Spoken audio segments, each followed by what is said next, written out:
नमस्कार दोस्तों, स्वागत है आप सभी लोगों का फिर से आज एक नए वीडियो में। तो दोस्तों, कल हम लोगों ने जलवायु और मौसम में अंतर समझ लिया था, क्लाइमेट और वेदर में अंतर समझ लिया था। क्लाइमेट किसे कहते हैं और वेदर किसे कहते हैं, ये भी हम लोगों ने अच्छे से इसकी डेफिनेशन पढ़ ली थी। तो जिसको भी ये चीज़ जाननी है वो हमारा प्रीवियस लेक्चर देख सकते हैं। ठीक, इसके बाद हम लोग आगे की बात आज करने वाले हैं। कौन सी?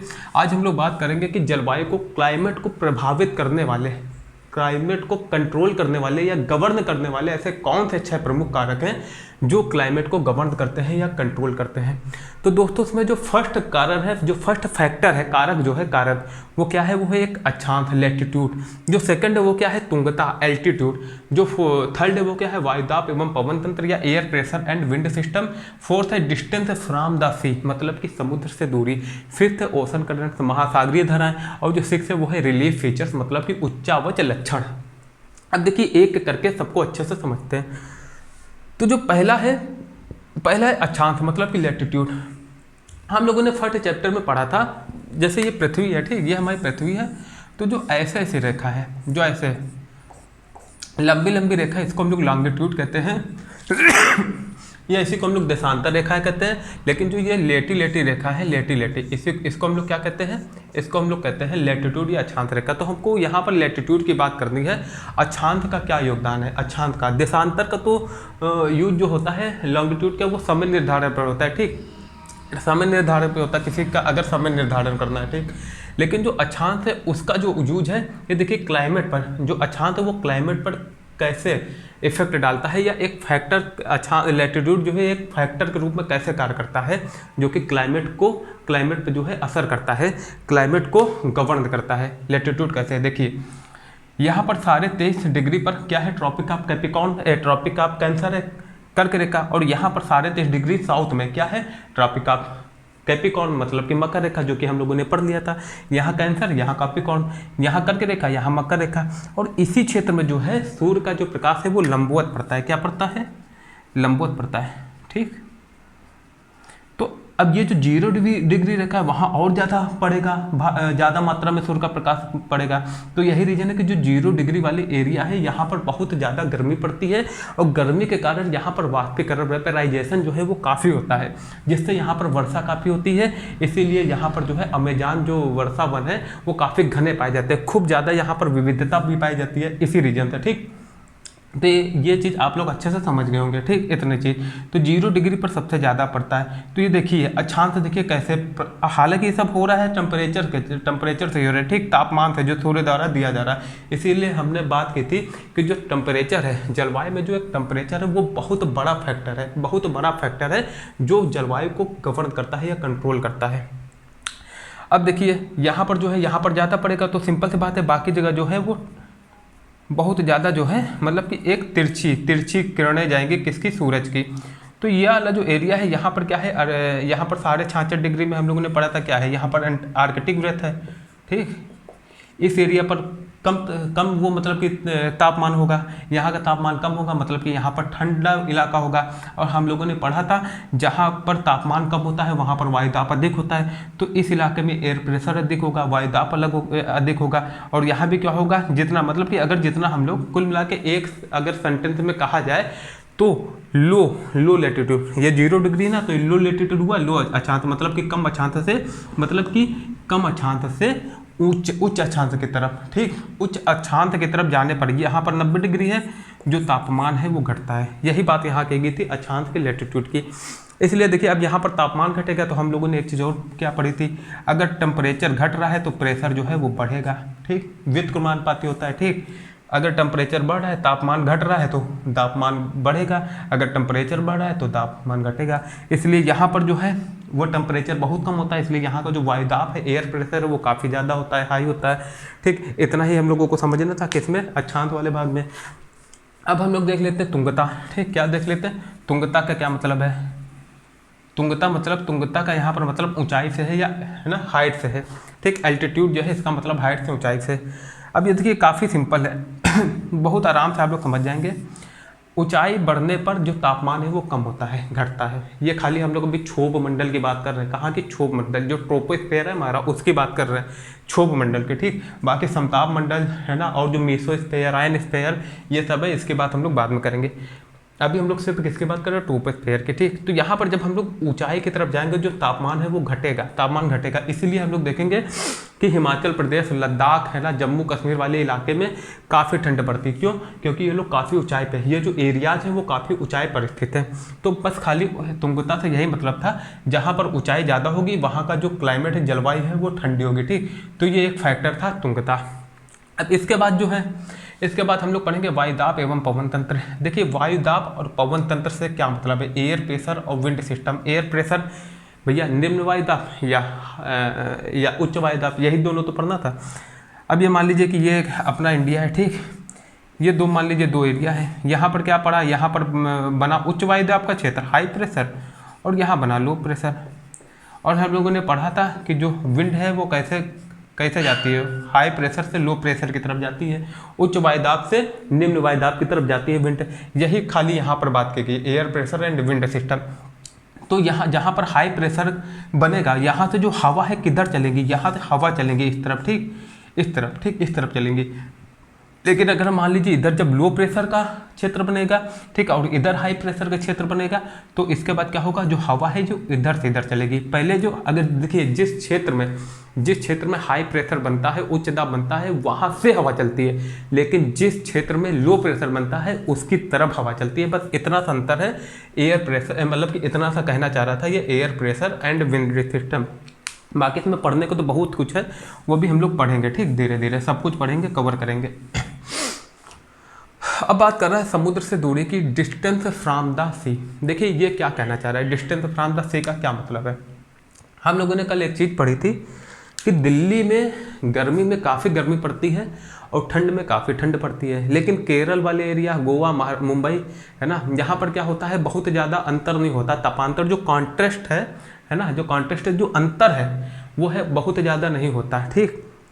तापांतर, ताप का अंतर। तापांतर का मतलब क्या है? कॉन्ट्रास्ट का मतलब क्या है? देखिए जैसे मान लीजिए हम लोग समुद्र से दूरी की बात कर रहे थे ना, ये मान लीजिए यहाँ पर क्या है? यहाँ पर क्या है?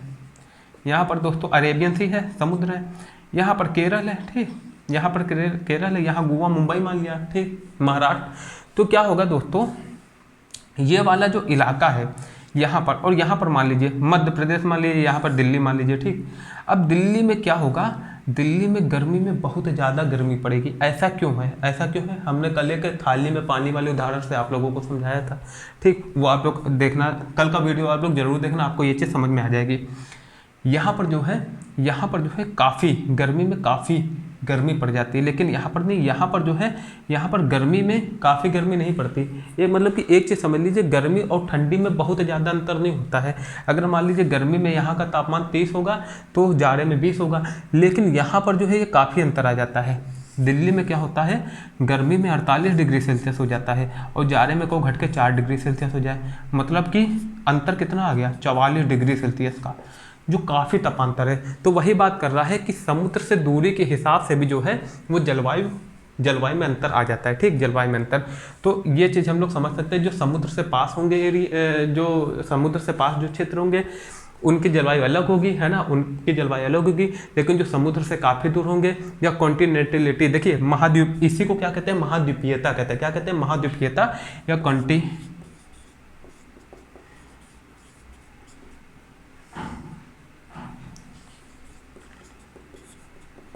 कॉन्टिनेंटलिटी कहते हैं, ठीक, कॉन्टिनेंटिटी, ठीक, कॉन्टिनेंटिटी, इसी को क्या कहते हैं? कॉन्टिनेंटिटी, यानी कि महाद्वीपीयता। इसी को कहते हैं, क्या कहते हैं दोस्तों? महाद्वीपीयता कहते हैं, जहाँ पर तापांतर बहुत ज़्यादा होता है। तो इतना भी आप लोग समझ गए होंगे, ठीक। एनसीईआरटी में आप लोग पढ़ना, महाद्वीपीयता जो है ये शब्द जो है हिंदी में भी लिखा हुआ है। इतना समझ में आ गया? अब दोस्तों जो एक चीज़ और कह रहा है, महासागरीय धाराएं, ओशन करंट्स। ओशन करंट्स का मतलब क्या है? एनसीईआरटी में ये बताया गया है कि मान लीजिए ये कोई महाद्वीप है, ठीक, ये महाद्वीप है, महाद्वीप तो खैर ऐसा कोई नहीं, ये मान लीजिए कोई एक महाद्वीप है, ठीक, ये एक महाद्वीप है और यहाँ पर समुद्र है, यहाँ पर समुद्र है। मान लीजिए यहाँ से जो है यहाँ से जो है ठंडी धाराएं बह रही। कैसी धाराएं बह रही है? ठंडी धाराएं। जब यहाँ से ठंडी धाराएं बह रही होंगी तो सिंपल सी बात है, यहाँ से हवा भी ठंडी आएगी, वहाँ यहाँ से हवा ठंडी आएगी। लेकिन एक कंडीशन फॉलो करनी चाहिए, जो महासागरीय धाराएं हैं, धाराएं भी ठंडी और जो हवा है वो यहाँ से यहाँ की तरफ चल रही हो। कहाँ से? यहाँ से यहाँ की तरफ, ठीक, महाद्वीप की तरफ। तो क्या है, जो महासागरीय धाराएं हैं वो इस तट को ठंडा कर देंगी, लेकिन एक कंडीशन है, जो हवा है वो महाद्वीप की तरफ भी चलना चाहिए। जब हवा उल्टी होगी तो फिर वो इफेक्ट नहीं डालेगी जो ठंडी महासागरीय धाराएं हैं, ठीक। तो इतना सा जो है ये फैक्टर काम करता है महासागरीय धाराएं का जलवायु के ऊपर, क्लाइमेट के ऊपर। अब एक जो लास्ट है वो बचा है उच्चावच लक्षण, रिलीफ फीचर। इसका क्या मतलब है?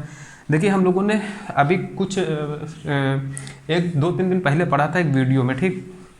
इसे मैं पिछले वाले क्लास में पढ़ा था। क्लास में नहीं, क्लास मतलब इसी क्लास में पिछले वाले चैप्टर में हम लोगों ने क्या देखा था, जब हम लोग क्या पढ़े थे, नदियाँ पढ़ रहे थे, रिवर। हम लोगों ने देखा था यहाँ पर क्या है, यहाँ पर वेस्टर्न घाट है, ठीक। ज़्यादा चौड़ा बना दिया है ना, लेकिन है नहीं ना इतना चौड़ा। यहाँ पर वेस्टर्न घाट है और यहाँ से जब मानसून चलता है, दक्षिण पश्चिम मानसून जब यहाँ से जाता है तो ये क्या करता है, जो पर्वत है, ये जो वेस्टर्न घाट है, जो पश्चिमी घाट है, यहाँ पर एक अवरोधक की तरह कार्य करता है, ठीक। ये यहाँ पर मानसून को रोककर सारी जो बारिश है यहाँ करा देता है। और जो इसके दूसरा वाला भाग है इस तरफ कौन सा क्षेत्र बनता है, रैन, यहाँ पर बनता है रैन साइडो रीजन, या हिंदी में इसको हम लोग कहते हैं वृष्टि छाया प्रदेश। यहाँ पर सूखा पड़ जाता है। तो वही कह रहा है कि यहाँ पर जो है उच्चावच जो लक्षण है, रिलीफ फीचर जो है, वो भी काफ़ी एक बड़ा फैक्टर है किसी जलवायु को प्रभावित करने पर, ठीक, किसी क्षेत्र की जलवायु को। अब जैसे यहाँ पर क्या है, यहाँ पर जैसे वहाँ से क्या, यहाँ पर हमारा हिमालय पर्वत है, ठीक। और पीछे से जो है साइबेरियन हवाएं आती हैं, काफ़ी ठंडी होती हैं, जिसके सामने हमारा हिमालय खड़ा रहता है, ठीक, एक प्रहरी की तरह, है ना, चट्टा एकदम खड़ा रहता है हम लोगों की रक्षा के लिए। वरना साइबेरियन जो हवा है वो भी अगर यहाँ पर अगर हिमालय ना हो तो हमारे देश में एंटर कर जाए और हमारे देश का हाल भी यूरोपीय देशों की तरह हो, काफ़ी ठंड पड़े यहाँ, ठीक। और हिमालय जो है यहाँ पर भी मानसून को रोक कर वर्षा कराता है ना। तो यही जो चीज़ें हैं उच्चावच लक्षण से मतलब यही था, ठीक। रिलीफ जो फीचर है उसका मतलब यही था, ठीक, कि जो उच्चावच वाला लक्षण है, रिलीफ फीचर है, ये भी क्लाइमेट पर काफ़ी इफेक्ट डालता है या एक मेजर फैक्टर के रूप में कार्य करता है। तो आज हम लोगों ने समझ लिया ये 6 चीज़ें, ठीक। इसके बाकी की जो बातें हैं वो हम लोग कल करेंगे। इसके आगे की एक बार जल्दी से रिविजन कर लेते हैं। अक्षांश हम लोग ने समझ लिया, लैटिट्यूड सिंपल से क्या पढ़ा था कि जो तापमान जो है वो निम्न अक्षांश से उच्च अक्षांश की तरफ जाने पर घटता है, क्या होता है, घटता है। फिर उसके बाद ऊंचाई हम लोगों ने पढ़ा था कि पर्वत पे अगर माउंटेन पर ऊपर की तरफ जाओ तो मतलब कि अगर नीचे से ऊपर की तरफ जाओ तो जो तापमान है वो कम होने लगता है। उसके बाद वायु दाब एवं पवन तंत्र पढ़ा था कि जो जिस क्षेत्र में हाई प्रेशर बनेगा वहाँ से हवा चलेगी और जिस क्षेत्र में लोअर प्रेशर पड़ेगा उस तरफ हवा चलेगी। मतलब जहाँ हाई प्रेशर बढ़ेगा वहाँ से हवा जो है वो किस तरफ जाएगी, जहाँ पर लो प्रेशर का क्षेत्र होगा, ठीक। अभी हम लोग आगे इसके बारे में काफ़ी इंटरेस्टिंग तरीके से पढ़ेंगे, आप लोगों को काफ़ी अच्छा लगेगा, मजा आएगा। फिर समुद्र से दूरी भी अभी हम लोग ने देख लिया था, ठीक। वही तपांतर वाली चीज़ जो अभी हम लोग ने पढ़ा, दिल्ली और केरल। फिर उसके बाद जो है महासागरीय धाराएं, ठीक, वो भी हम लोग ने पढ़ लिया। उच्चावच लक्षण, रिलीफ फीचर, जो वेस्टर्न घाट वाला भी हम लोगों ने पढ़ लिया। तो दोस्तों आज के लिए इतना ही है ना, इसका आप लोग रिवीजन करना, ठीक, अच्छे से। बहुत ज़्यादा देखिए लंबा हम नहीं पढ़ा रहे, थोड़ा थोड़ा करके पढ़ा रहे हैं, जिसमें कि आप लोगों को ऊपर ज़्यादा प्रेशर ना पड़े, ठीक, ज़्यादा प्रेशर ना पड़े। कल जो है इसके आगे की बात हम लोग करेंगे। आज आप लोगों को इसका नोट्स बनाना है, ठीक, इसका नोट्स बनाना है। फिर क्या करना है, इसका रिवीजन करना है, रिवीजन जरूर करना है, जिससे कि आप लोग इसको भूल लेना और एनसीईआरटी एक बार खोल के पढ़ लेना, है ना। तो काफ़ी चीज़ें जो है और क्लियर हो जाएंगी। तो दोस्तों आज के लिए इतना ही। आप लोग अच्छे से पढ़ते रहिए, ठीक। आंसर राइटिंग जरूर कीजिए कि आंसर कैसे लिखना है, ठीक। इस पर भी हम वीडियो बनाएंगे कि आप लोगों को आंसर कैसे लिखना है, आंसर राइटिंग कैसे करना है, ठीक। उससे क्या होगा कि आप लोगों को आंसर लिखने में और अच्छे नंबर लाने में काफ़ी हेल्प होगी। तो आज के लिए दोस्तों इतना ही, कल फिर मिलेंगे, तब तक के लिए थैंक यू सो मच।